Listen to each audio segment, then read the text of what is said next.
Welcome to another episode of Women Investing in Women. Robin and I love having these conversations week after week with women who are making an impact in the lives of those around them and truly showing us how to build meaningful communities that are transformative and that are set up to serve our evolving human needs. Every week, when we showcase a woman, we want our audience to pay attention to the story the woman brings to the table and take the nuggets from those stories and apply to you. Build your journey, build your life, and come to us and help us showcase you, because every story we tell impacts countless lives we can never imagine. So with that, I am going to turn it over to Robin to introduce our guest and take on the conversation. Wonderful. I am so thrilled to introduce Shari to the audience. I met her some years ago, pre-COVID, at Claremont at a conference for the Western Positive Psychology Association. And Shari is the co-founder of that organization, bringing applied positive psychology to the Western side of the United States, and really exciting that she could do that. And what's also really intriguing is that Shari had done a lot of research and writing on oxytocin and about the community of women, and obviously the huge impact and intertwining of that.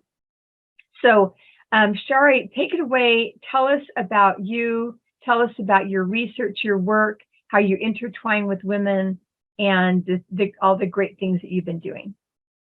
Oh, Robin, thank you for the nice introduction. I loved it. And meeting you was a great joy, because there you were helping to distribute name tags at one of our first conferences, helping all of us because we didn't have enough hands. Thank you, Robin. Well, you encouraged me to wear my oxytocin necklace. I also have an oxytocin ring. And it's all about the story. I'm thankful, and I love the way that you frame this program. So I'm going to tell my story, and it is a circle, and I'm going to start with 2 days ago and then come back around to now. So 2 days ago, I got to go out to lunch with Faye Crosby, a wonderful psychologist and also an instrumental creator of communities and supporter for women. Faye, I met in the early 2000s at SPICY, the Society for Social Psychologists in Action, Division 9 of American Psychological Association. She was the president at that time. And she also founded an organization called NAG's Heart, which has now become CORE. And it too is committed to women supporting women. Well, during my time with Faye, she was telling me the things that she'd done to help bring financial success and sustainability to the women's organizations. So as I was preparing for this, I realized where I needed to start, coming back to the circle, is that I come from a strong family of women. My great-grandmother, Emily Electa Stevenson, was one of the original Mormon pioneers. And yes, with Brigham Young, and of the 103 or 109 wagons, she was one of 3 women who drove a wagon. She was sturdy. And Emily Electa was the wife of Edward Stevenson, 4th of 7 wives. And it was she who, in the early century, spoke in front of the legislature of Utah to get women's voting rights. I still have parts of her speech. So her legend coming through our family was really important, strong women. Also, my mother's sisters. My dad was career military, and we often went back to Salt Lake City. And there I would be with my grandmother, my 3 aunts, my mom, and my sister, who was 10 years older. Well, this strong family of women did amazing things. 2 of them were 2nd and 3rd first pilots west of the Mississippi. and their role model of doing strong, brave things that women didn't typically do. So I have to tell you, at the point when I got into high school, the community of women was important to me. I was elected junior representative of the Girls Association in my Utah high school, and then I was historian of the Girls Association. There were girls in the 60s, never mind. I was also a debutante, and as we know, many debutante organizations are committed, and my mother was fully committed to community service and academic achievement. When I got to Stanford, I'm proud to say, I also joined another women's organization called Cap and Gown, and it was based on academic achievement and philanthropic community service.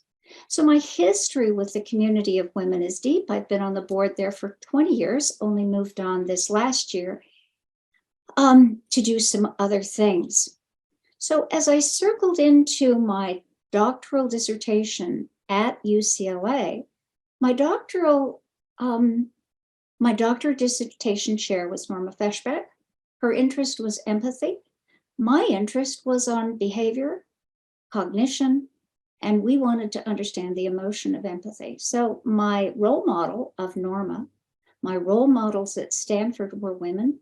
And as we completed that research, I must tell you, I was very grateful to come to understand the important power of emotional connection.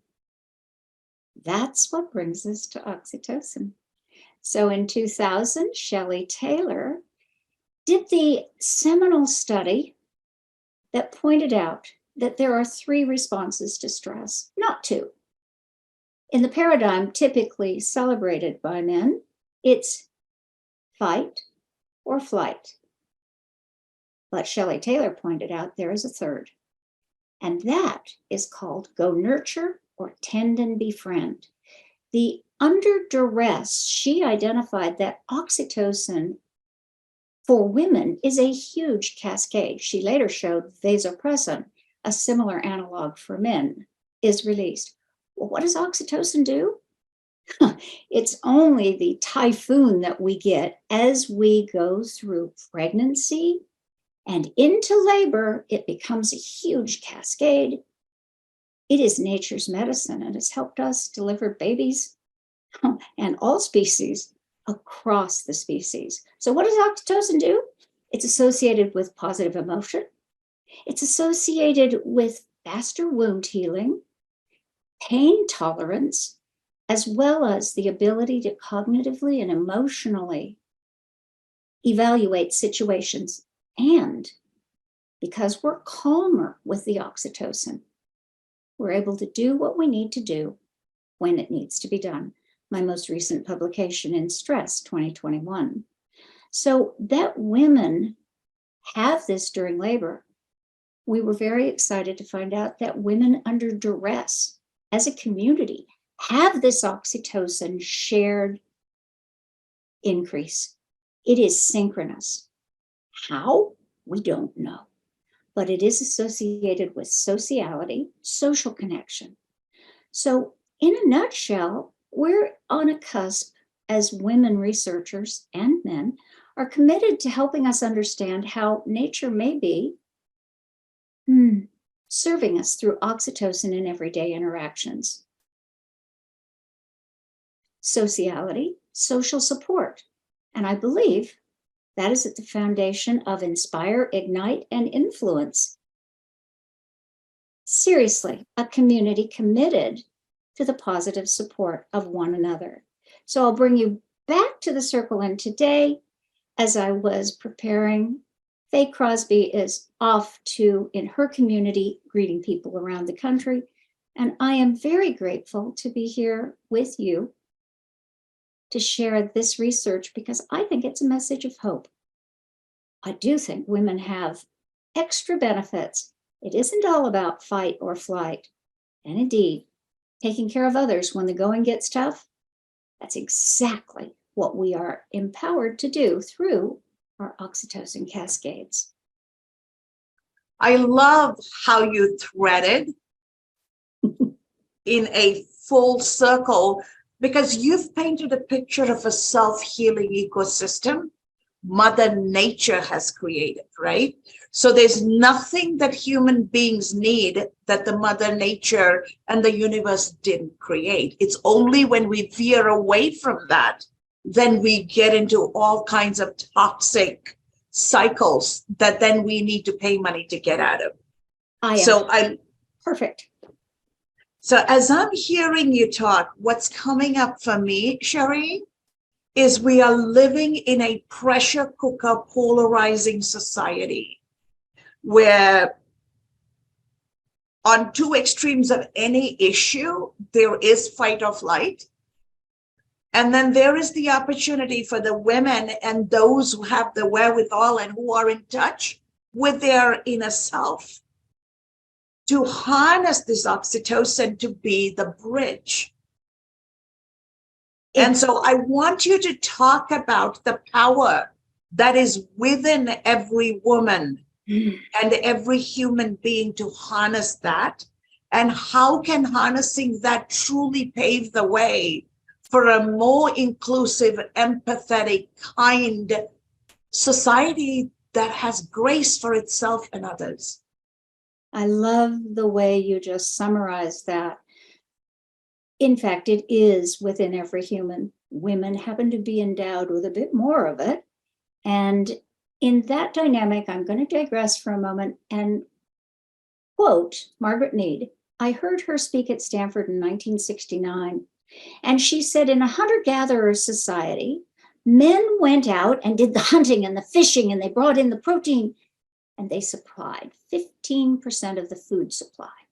Women did the harvesting, planting, and gathering, and they supplied 85% of the food supply.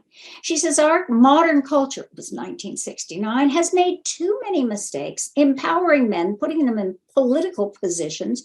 We should send the men out hunting and fishing again. Now, Margaret Mead was delightful, but what she's saying is what you're saying. We have allowed survival of the fittest thinking, which is dominate, kill, come in number one. And we have forgotten survival of the species.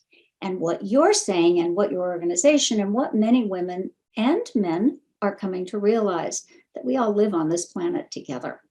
And that we need to embrace our own oxytocin, men have it too, and that the nurturing potential that comes with caregiving and caring for survival of the species is crucial for both men and women to embrace. Instead of polar opposites, we each have strengths.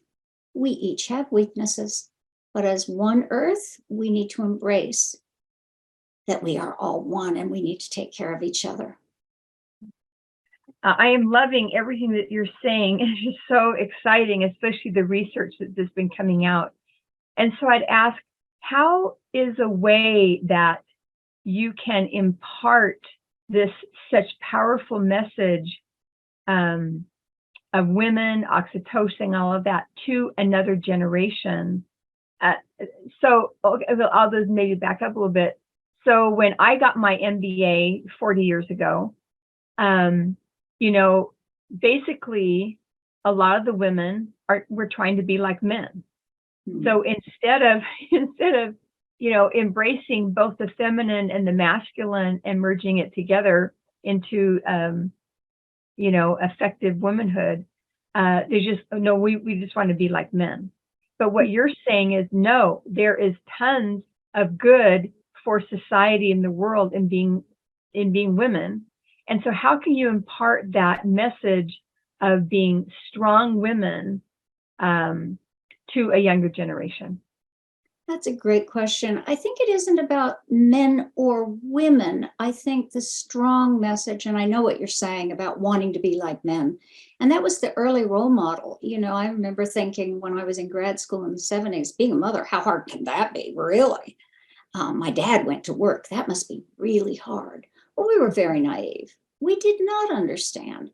But as we moved into the workplace in the 70s, 80s, and 90s, I think the dynamic of women and men contributing to the workforce and the home, and as Eleanor Maccabee's research pointed out and others, In our homes, women are still doing 85% of the household caregiving and caregiving of the children. And the women who have husbands who help, 20% are thrilled. And I'm only telling you this because it's extremely frustrating in 2023 that the roles have not become more egalitarian. So how can you impart this message? Well, one of the hardest parts is that the predominant people in any field in the beginning, like psychology, was 85% men, 15% women when I got my doctorate. It is now 80-20. Engineering, my daughter is a mechanical engineer roboticist, it is 15% women, maybe 16, 17 in academics. But I'm telling you that the role models who are there in the early years must be strong women in the sense that they fight logically, not with emotions, on the fronts where it matters to support themselves and other women. And becoming a strong advocate, a mentor to other women was extremely important to all of my role models, Dorian Sheila Ross at Stanford, Norma Feshbach, and I'm very grateful for what they did for me. There are men in the field who are also huge advocates for women. I think quickly of Stuart Donaldson, with whom we formed Western Positive Psych Association. Deep in his gut, he truly understands. And I think by having that empowerment from men and women, so part of it is be a strong advocating woman, support women. Don't be a queen bee syndrome and say, oh, I got here because you're going to have to go through it too, to other women. Say, oh, okay, I faced some challenges, but here we go. Here's what I did. Here's what you can try. Let's do it together, because the logic of where we're going makes great sense. Being a boy or a girl doesn't mean you can't be an engineer or a mother, a mothering type. So I think that's one of the most powerful ways. I think I'll stop there. I think advocacy, mentorship to women. That is really relevant and meaningful, because what we don't see, we can't live, right? Because it's not familiar. And I say this with experience because I come from a polyandry society where women are the head of households. The first elected female head of state in the entire world came out of my country, Sri Lanka, in 1960. So we grew up in an environment where the women are more educated. Women don't get married till they're actually financially stable. And when we get married, the man moves into the woman's house. And so everything is around protecting and serving and anchoring the woman and the family. And the husband is the add-on. The wife is not the add-on. So coming from that culture, I experienced the importance, and the men also cook. I learned to cook from my father, not from my mother. So coming from that culture, I grew up differently, and I totally hear what you're saying. And so in the Western workplace, then, we need to be able to create environments where men and women can work side by side, regardless of the hierarchy, right? Without letting the ego come into play. And for my doctoral research, I looked at moral cognitive capability of CFO teams, how that creates long-term viability for the underlying corporation and the society that hosts that corporation. And through that research, what I was able to learn is both men and women can play a part in this. Women are naturally wired to be more empathetic and more open, but men are also capable of it. So I am seeing the parallels from my world of finance and your world of positive psychology here for you and Robin. So my question is, as the world is becoming younger and younger, because the old folks die and the young people come into existence in their young adult life, the context is going to change. The context is already changing. What advice would you have for the young millennials and Gen Zs on how to embrace and build a different world? Because it's time to embrace something different. I think recognizing that we all are raised within a cultural context and we've got an implicit bias. Banerjee at Harvard has helped us understand implicit bias.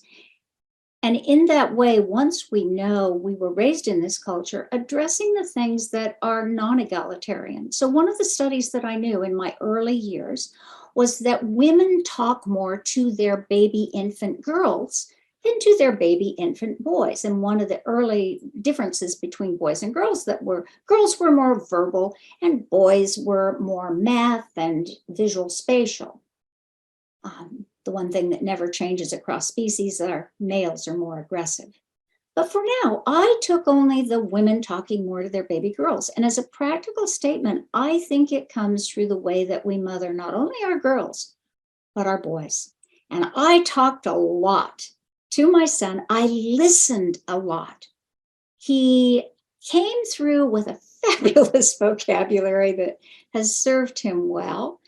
And the verbal ability is crucial. And now we see in, 42 years later, that it's more egalitarian between men and women. So more women are talking to their boys. That's good. And I just had the opportunity as a grandma to watch him taking care of his brand new baby girl.